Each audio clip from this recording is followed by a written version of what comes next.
Hello दोस्तों, कैसे हैं आप सब लोग। तो दोस्तों, आज की वीडियो में हम लोग जो टॉपिक कवर करने वाले हैं वो है specification limit and tolerance limit. दोस्तों, ये दोनों ही टॉपिक्स आपको लास्ट 3 इयर्स के एग्जाम में देखने को मिल जाएंगे और ये क्वेश्चंस 4 मार्क्स में आपको एग्जाम में देखने को मिलेंगे और थोड़े से कन्फ्यूजिंग है क्योंकि दोनों ही थोड़े सिमिलर से टॉपिक हैं। तो इसकी वजह से इनमें बहुत ज़्यादा कन्फ्यूज़न हो जाती है कि किस टॉपिक का एक्चुअल में मतलब है क्या। तो आपको वीडियो के अंदर मैं पूरा एक्सप्लेन करने वाली हूँ कि एक्चुअल में क्या टॉपिक का मतलब है, क्या समझाया जा रहा है, क्या टॉपिक में डिफरेंस है। तो प्लीज़ वीडियो को एंड तक देखिएगा ताकि आपको पूरी तरह से क्लियरेंस मिल सके। तो सबसे पहले बात करते हैं हम लोग स्पेसिफिकेशन लिमिट्स के बारे में कि स्पेसिफिकेशन लिमिट्स होती क्या है। Specification limits are the values between which product और सर्विसेज को हम लोग जिसके अंदर ऑपरेट करते हैं, वो एक लिमिट होती है जिसके अंदर हम लोगों ने कोई भी प्रोडक्ट किसी को प्रोवाइड करना है या सर्विस प्रोवाइड करनी है उसको ऑपरेट, तो उसी लिमिट के बीच में रह के करना है, उस लिमिट को क्रॉस नहीं करना है। ठीक है। जो लिमिट्स हैं यूजुअली किसके द्वारा सेट की जाती हैं, कस्टमर्स की रिक्वायरमेंट्स के अकॉर्डिंग इसको सेट किया जाता है। फॉर एग्जाम्पल, अगर आपको कोई लेबल प्रिंट करने हैं, you print labels for a shipping process. अगर अब लेबल आपको शिपिंग प्रोसेस के लिए प्रिंट करना है, अगर तो अब वो लेबल थोड़ा सा भी बड़ा होगा या थोड़ा सा भी छोटा होगा ना, तो वो प्रिंटर में प्रॉपरली फीड नहीं होगा। ठीक है, क्योंकि प्रिंटर की भी एक कह सकते हैं ना लिमिट होती है कि पेज का इतना ही साइज वो पिक करेगा, मैक्सिमम इतना और मिनिमम इतना, इससे ज़्यादा नहीं करेगा। तो अगर वो बहुत ज़्यादा बड़ा हो जाएगा या बहुत ज़्यादा छोटा हो जाएगा तो प्रिंटर उसको प्रॉपरली पिक ही नहीं करेगा। ठीक है, तो वही एग्जाम्पल है कि यहाँ पे एक स्पेसिफिकेशन लिमिट उनके लिए सेट की जाती है जिससे वो प्रोडक्ट्स और सर्विसेज को ऑपरेट करेंगे। They are used in quality control. इसका बेसिकली स्पेसिफिकेशन लिमिट्स का कहाँ यूज़ होता है, हमें जब हमारी क्वालिटी को कंट्रोल करना हो, manufacturing to ensure that the final जो प्रोडक्ट है या उसका जो आउटपुट है वो सर्टेन जो भी हमने सोचा था कि कस्टमर की रिक्वायरमेंट्स है उसको मीट कर रहा हो। ठीक है, मीट कस्टमर रिक्वायरमेंट्स लिख सकते हो यहाँ पे, या मीट जो हमने प्री डिफाइंड स्टैंडर्ड सेट किए थे कि या रिक्वायरमेंट सेट की थी उसी वो मीट करना चाहिए, यानी कि प्रॉपरली कंप्लीट करना चाहिए कि अगर हमने ये सोचा था तो वही चीज़ हो रही है। ठीक है, इसको हम लोग स्पेसिफिकेशन लिमिट्स को 2 टाइप्स में देख सकते हैं। एक होती है अपर स्पेसिफिकेशन लिमिट यानी कि मैक्सिमम कितना हो सकती है लिमिट, और एक होती है लोअर स्पेसिफिकेशन लिमिट यानी कि सबसे मिनिमम कितनी हो सकती है। ठीक है, तो बहुत इजी रहने वाला है ये। देखिए, अपर स्पेसिफिकेशन लिमिट क्या होती है, जिसमें हम लोग मैक्सिमम हमारी जो अलाउड वैल्यू है या अलाउड पैरामीटर है उसको देखते हैं। This is the maximum allowable value for a parameter.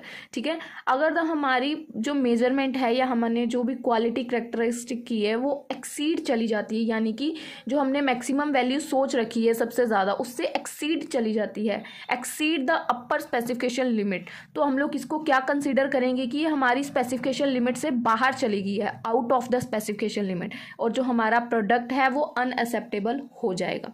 ठीक है, क्योंकि हमारी लिमिट, अब देखो प्रिंटर में अगर मैंने कोई पेज प्रिंट करना है और मेरी पेज की लिमिट जितनी प्रिंटर की लिमिट मुझे अलाउड कर रही है उससे अगर 1% भी ज़्यादा है तो प्रिंटर उसको एक्सेप्ट ही नहीं करेगा, वो अनएक्सेप्ट कर देगा। ठीक है, सेम ऐसे ही है, अगर वो लिमिट मैक्सिमम से थोड़ा सा भी एक्सीड करती है तो उसको हम लोग आउट ऑफ स्पेसिफिकेशन मानेंगे और उसको अनएक्सेप्ट कर दिया जाएगा। सेम ऐसे ही लोअर स्पेसिफिकेशन लिमिट होती है, this is the minimum allowable valuable value of parameter. Minimum जो इसकी वैल्यू होती है वो होती है पैरामीटर के अंदर जो भी इसको बोलते हैं, तो उसको बोलते हैं लोअर स्पेसिफिकेशन लिमिट। अब इसके अंदर भी अगर हमारे मेजरमेंट्स या क्वालिटी करेक्टरिस्टिक्स अब इसकी मिनिमम कम से कम वैल्यू से फॉल, वो क्या था कि ऊपर एक्सीड जाएंगे, जो उसकी मैक्सिमम वैल्यू थी उससे ऊपर नहीं जाने चाहिए और जो उसकी मिनिमम वैल्यू है उससे नीचे नहीं जाने चाहिए। ठीक है, तो falls below the lower specification limit, तो इसको भी हम लोग क्या कंसीडर करेंगे, अगर वो उससे नीचे चली जाती है मिनिमम वैल्यू से तो it is also considered out of specification, क्योंकि उसकी कम से कम वैल्यू जैसे थी 4 सेंटीमीटर, तो अब वो 4 से कम होकर 2 पे आ गई, अब उससे भी ज़्यादा नीचे आ गई तो हम वो मशीन उसको एक्सेप्ट ही नहीं करेगी, तो it is not acceptable by the printing machine. जैसे कि हम लोगों ने एग्जाम्पल ली थी। अब नीचे यहाँ पे एक और एग्जाम्पल है, ध्यान से रीड आउट करिए। जैसे कि अब हमारी लोअर स्पेसिफिकेशन लिमिट है 2.5 इंचज़ और हमारी अपर स्पेसिफिकेशन लिमिट है 2.687 इंचेस। अब एनी लेबल, अगर कोई भी लेबल है जो कि इसकी जो स्मॉलर देन 2.5 से अगर छोटी वैल्यू होगी और 2.6 से अगर बड़ी वैल्यू होगी ना तो उसको एक्सेप्ट ही नहीं किया जाएगा, वो अनएक्सेप्टेबल हो जाएगा। ठीक है। अब इन दोनों लिमिट्स के बीच में अपर और लोअर, ठीक है, between these two limits is the acceptable range. इन दोनों लिमिट्स के बीच में एक एक्सेप्टेबल रेंज है जिसको मशीन्स एक्सेप्ट करेंगी या उसकी टॉलरेंस कह सकते हैं, जिसके थ्रू प्रोडक्ट को या प्रोसेस को हम लोग ऑपरेट कर पाएंगे। जो भी कस्टमर की एक्सपेक्टेशंस हैं या जो भी क्वालिटी स्टैंडर्ड्स हैं उसको हम लोग पूरा कर पाएंगे।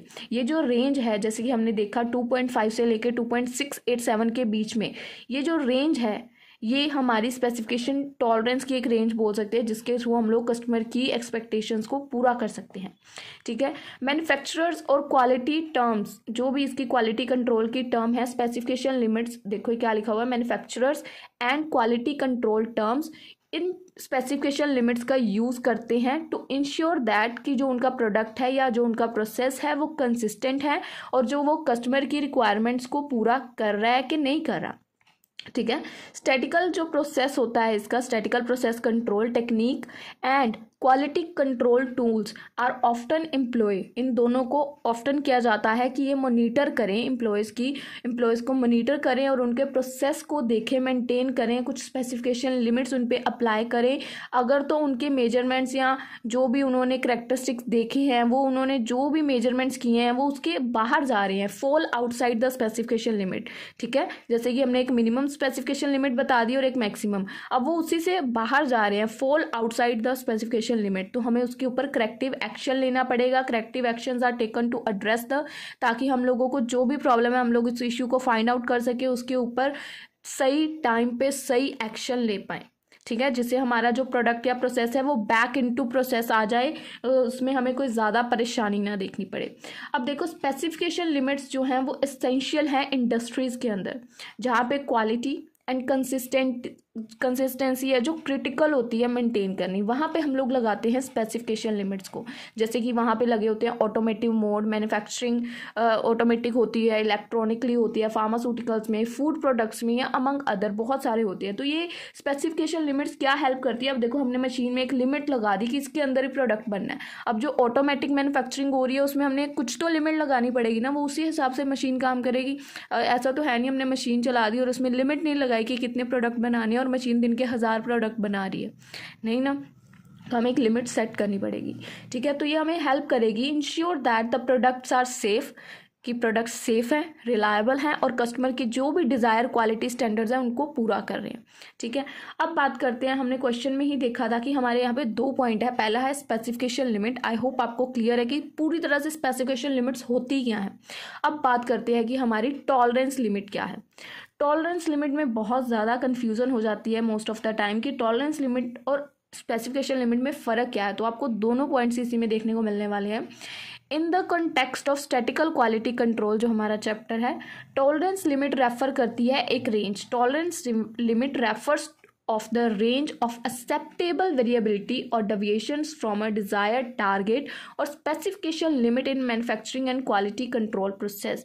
ये जो एक रेंज की acceptable variability है, कह सकते हैं रेंज के deviations के बारे में यहाँ पे बात करती है कि इसका जो desired target था according to specification limit वो पूरा होता है कि नहीं। टॉलरेंस लिमिट्स का हम लोग यूज़ कब करते हैं, tolerance limits are use to assess whether a process is operating within acceptable boundaries और वेदर द प्रोडक्ट और outputs are meeting the required quality standard. हम लोग इसका कब यूज़ करते हैं, जब जो हमारा प्रोडक्ट, जो हमारा प्रोसेस है वो उसकी जो भी बाउंड्रीज है, acceptable boundaries, not unacceptable, acceptable boundaries को मीट करता है और जो भी उसकी कस्टमर की रिक्वायरमेंट्स है या क्वालिटी स्टैंडर्ड्स है उनको पूरा करता है। अब टॉलरेंस लिमिट भी 2 तरह की होती है, एक होती है प्रोसेस की टॉलरेंस लिमिट, एक होती है प्रोडक्ट की टॉलरेंस लिमिट। अब पहली बात करेंगे हम लोग जो प्रोसेस चल रहा होता है, जैसे कि स्पेसिफिकेशन लिमिट एक प्रोसेस का पूरा दायरा होता है ना, तो उस प्रोसेस की टॉलरेंस लिमिट के बारे में यहाँ पे बात करेंगे। जो प्रोसेस की टॉलरेंस लिमिट होती है ऊपर बेस करती है, ये प्रोसेस की वेरिएबिलिटी के ऊपर जो है स्टे करेगी या बेस करेगी। इसकी जो स्पेसिफिकेशन है प्रोडक्ट या प्रोसेस को लेकर वो इसके प्रोसेस के ऊपर डिपेंड करेगी।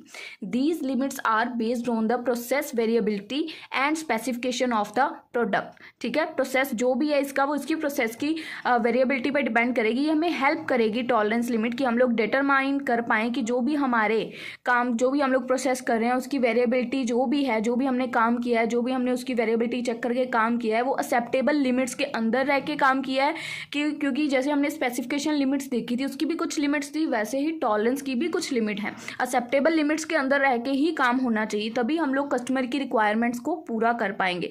अगर हम लोग एक्सेप्टेबल लिमिट से ऊपर जा रहे हैं, नीचे जा रहे हैं, तो हम लोग कस्टमर की रिक्वायरमेंट को पूरा नहीं कर पाएंगे। सेम एज इट इज जैसे हमने स्पेसिफिकेशन लिमिट की थी उसी से रिलेट करके यहाँ पे बता रही हूँ, ठीक है। तो प्रोसेस टॉलरेंस लिमिट को हम लोग कैसे कैलकुलेट करते हैं, हम लोग इसको कैलकुलेट करते हैं इसके प्रोसेस डाटा के बेस के ऊपर, किसका डाटा क्या है, और इसको हम लोग यूज़ कर सकते हैं आगे इसकी कैपेबिलिटी चेक करने के लिए कि प्रोसेस की क्या कैपेबिलिटी है, कंसिस्टेंटली प्रोडक्ट जो हम लोग प्रोड्यूस कर रहे हैं वो कस्टमर की सेटिस्फेक्शन या रिक्वायरमेंट्स को फुलफिल कर रहा है कि नहीं कर रहा। सेकंड वन क्या है कि प्रोडक्ट की टॉलरेंस। अब देखो यहाँ पे ऊपर पहला पॉइंट क्या था, प्रोसेस की टॉलरेंस लिमिट। पहला पॉइंट क्या था कि प्रोसेस की टॉलरेंस लिमिट, और सेकंड क्या है, प्रोडक्ट की टॉलरेंस लिमिट। तो दोनों में डिफरेंस आई थिंक आपको समझ आ रहा है, प्रोसेस और प्रोडक्ट। तो अब प्रोडक्ट की जो टॉलरेंस लिमिट है वो कौन डिफाइन करता है, कस्टमर के द्वारा डिफाइन की जाती है, या कस्टमर के जो क्वालिटी स्टैंडर्ड्स होते हैं, ठीक है, उनके थ्रू इसको डिफाइन किया जाता है कि टॉलरेंस लिमिट प्रोडक्ट की इतनी होगी, इतना प्रोडक्ट को हम लोग टॉलरेट कर सकते हैं।